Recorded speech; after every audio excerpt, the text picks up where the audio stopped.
Hello guys, এখন বিকেলবেলা। তো এখন আমি আর আমার ভাই জেঠুর লাগানো ঝিঙে গাছে ঝিঙে তুলবো।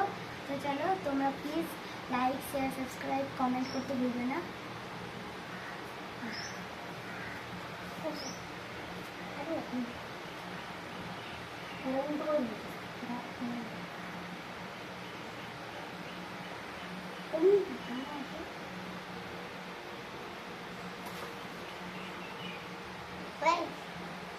Right.